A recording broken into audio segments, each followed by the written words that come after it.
pagi untuk kita semua. Perkenalkan, saya Famila Yahya.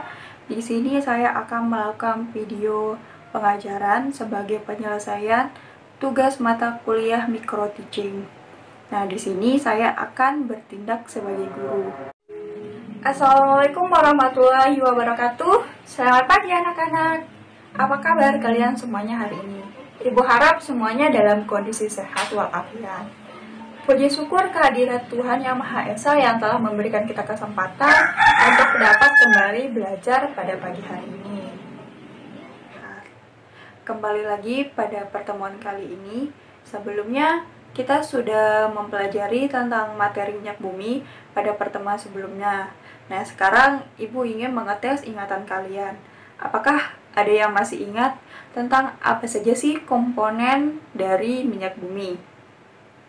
Ya, komponen dari minyak bumi itu umumnya ada 3. Yang pertama, yaitu ada hidrokarbon alifatik. Yang kedua, yaitu ada karbon aromatik. Dan yang ketiga, ada hidrokarbon sikloalkana.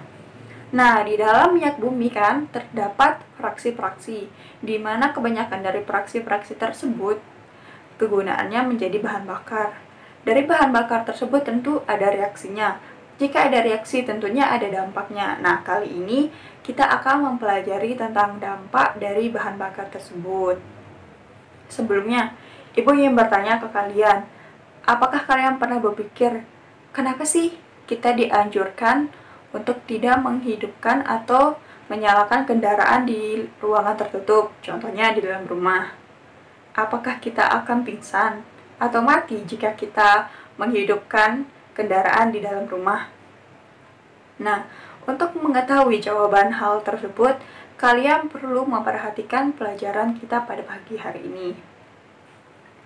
Adapun kompetisi dasar yang akan kita pelajari pada hari ini yaitu KD 3.3, di mana mengevaluasi dampak pembakaran hidrokarbon terhadap lingkungan serta cara mengatasinya. Dan ada pun tujuan pembelajarannya, yang pertama yaitu menganalisis zat pencemar akibat pembakaran hidrokarbon. Yang kedua, ada menjelaskan dampak pembakaran hidrokarbon terhadap lingkungan dan kesehatan. Dan yang ketiga yaitu memilih cara penanggulangan dampak dari hidrokarbon.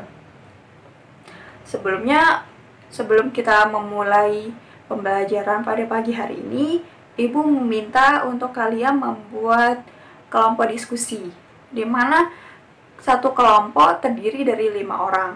Nah, sekarang Ibu minta kalian membagi diri menjadi beberapa kelompok. Oke, kita masuk ke materi. Sebelumnya Ibu minta kalian untuk memperhatikan gambar berikut ini. Nah, gambar ini merupakan contoh dari pencemaran udara. Saat kalian bepergian menggunakan sepeda motor atau jalan kaki ke kota, pernah tidak kalian menemui ada begitu banyak asap yang bahkan bisa menyesakkan dada, kadang-kadang baunya pun tidak enak. Nah, tahukah kalian asap itu munculnya dari mana? Asap-asap tersebut merupakan gas sisa pembakaran hidrokarbon bahan bakar minyak kendaraan bermotor. Kandungan utama bahan bakar minyak adalah hidrokarbon serta sedikit gas belerang, nitrogen, dan oksigen. Khususnya pada kendaraan bermotor, dampak pembakarannya sangat berbahaya karena terjadi tidak sempurna. Nah, hal tersebut berhubungan dengan materi kita kali ini, yaitu tentang dampak pembakaran hidrokarbon. Nah, dari gambar yang sudah Ibu tunjukkan tadi merupakan salah satu contoh fenomena dari polusi udara. Apa sih itu polusi udara dan bagaimana ia terjadi? Nah, simak penjelasannya di video berikutnya. Polusi disebabkan oleh reaksi pembakaran yang tidak sempurna. Reaksi pembakaran terjadi ketika senyawa hidrokarbon bereaksi dengan oksigen. Umumnya, reaksi pembakaran hidrokarbon dibagi menjadi 2. Yang pertama, pembakaran sempurna, dan yang kedua, pembakaran tidak sempurna. Yang pertama, pembakaran sempurna. Pembakaran ini terjadi ketika senyawa karbon terbakar sempurna sehingga menghasilkan gas karbon dioksida dan air. Adapun contoh reaksinya yaitu CH4 plus 2O2 akan menghasilkan CO2 plus 22O. Selanjutnya, reaksi pembakaran tidak sempurna, yaitu proses pembakaran yang menghasilkan gas karbon monoksida dan H2O. Gas tersebut dihasilkan dikarenakan akibat dari senyawa karbon yang tidak terbakar sempurna akibat kurangnya oksigen. Adapun contoh reaksinya yaitu C8H8 plus 8,5O2 menghasilkan 8CO plus 9H2O. Nah, dari beberapa reaksi tersebut tentunya menghasilkan zat hasil pembakaran. Zat hasil pembakaran cukup banyak, salah satunya yaitu gas karbon dioksida. Senyawa ini dapat menyebabkan efek rumah kaca yang mengakibatkan pemanasan global. Efek rumah kaca merupakan kondisi di mana panas matahari terperangkap di atmosfer bumi. Hal ini disebabkan karena adanya gas-gas penyebab efek rumah kaca seperti gas karbon dioksida dan gas lainnya. Zat hasil pembakaran lainnya yaitu gas karbon monoksida. Gas karbon monoksida akan berikatan dengan hemoglobin, sehingga mengganggu fungsi hemoglobin dalam mengikat oksigen. Selain itu, gas karbon monoksida bersifat tidak berwarna, tidak berbau, dan tidak berasa. Kemudian, zat hasil pembakaran lainnya berupa partikulat karbon.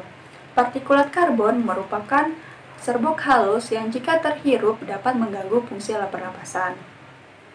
Nah, selain gas karbon monoksida dan gas karbon dioksida, dampak pembakaran bahan bakar minyak dalam kendaraan bermotor dapat menghasilkan gas belerang dioksida, dikarenakan di dalam minyak bumi terdapat senyawa belerang. Selain itu juga terdapat senyawa oksida nitrogen. Sifat gas belerang dioksida ini saat di udara dapat teroksidasi menjadi belerang trioksida. Belerang trioksida sangat mudah bereaksi dengan air dan menghasilkan asam sulfat, sehingga pada saat hujan terjadi dapat menyebabkan hujan asam. Selanjutnya, senyawa oksida nitrogen.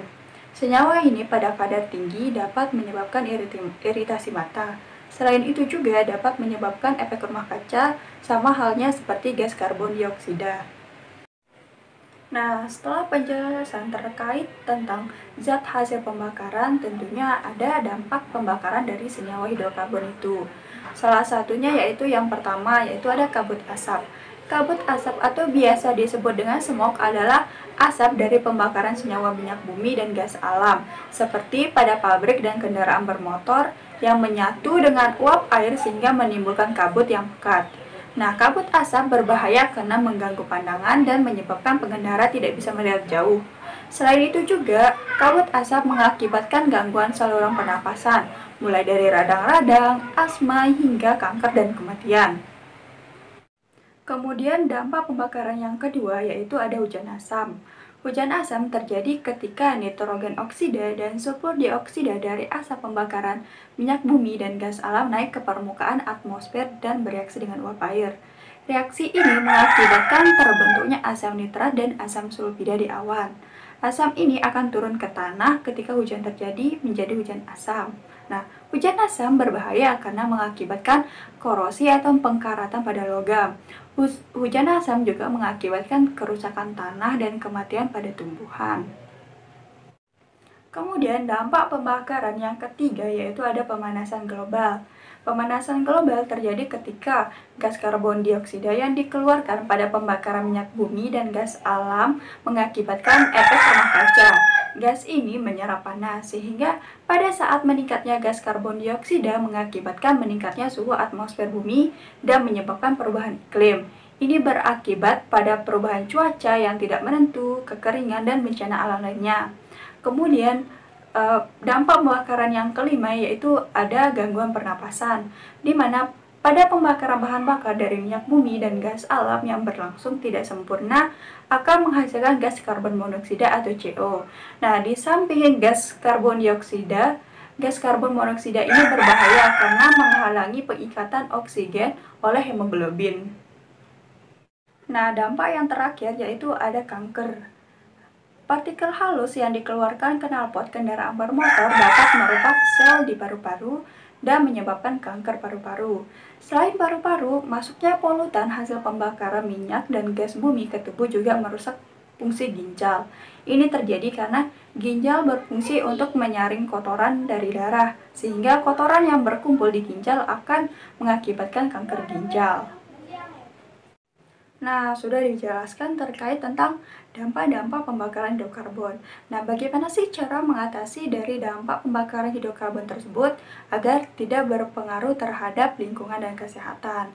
Nah, caranya yang pertama yaitu dengan cara mengurangi pembakaran hidrokarbon. Misalnya seperti mengurangi penggunaan kendaraan pribadi. Mungkin kita bisa menggunakan kendaraan umum yang sudah disiapkan oleh pemerintah. Kemudian yang kedua yaitu dengan cara menanam banyak-banyak pohon sehingga lingkungan kita menjadi asri. Kemudian yang ketiga yaitu dengan cara menggunakan energi alternatif. Nah, dari ketiga cara tersebut masih ada banyak cara lainnya untuk untuk mengatasi dampak pembakaran dari senyawa hidrokarbon tersebut. Oke, sebelum kita melanjutkan pembelajaran, apakah ada pertanyaan terkait tentang penjelasan yang sebelumnya Ibu sudah jelaskan? Baik, jika tidak ada, sekarang Ibu berikan kesempatan kepada kalian untuk melakukan studi literatur. Kemudian setelah melakukan studi literatur, kalian silahkan mengerjakan LKPD yang sudah Ibu bagikan. Nah, waktu untuk mengerjakan LKPD tersebut yaitu 30 menit. Silahkan kalian kerjakan dengan kelompok diskusi masing-masing. Nah, setelah 30 menit kita akan membahas terkait jawaban dari LKPD tersebut.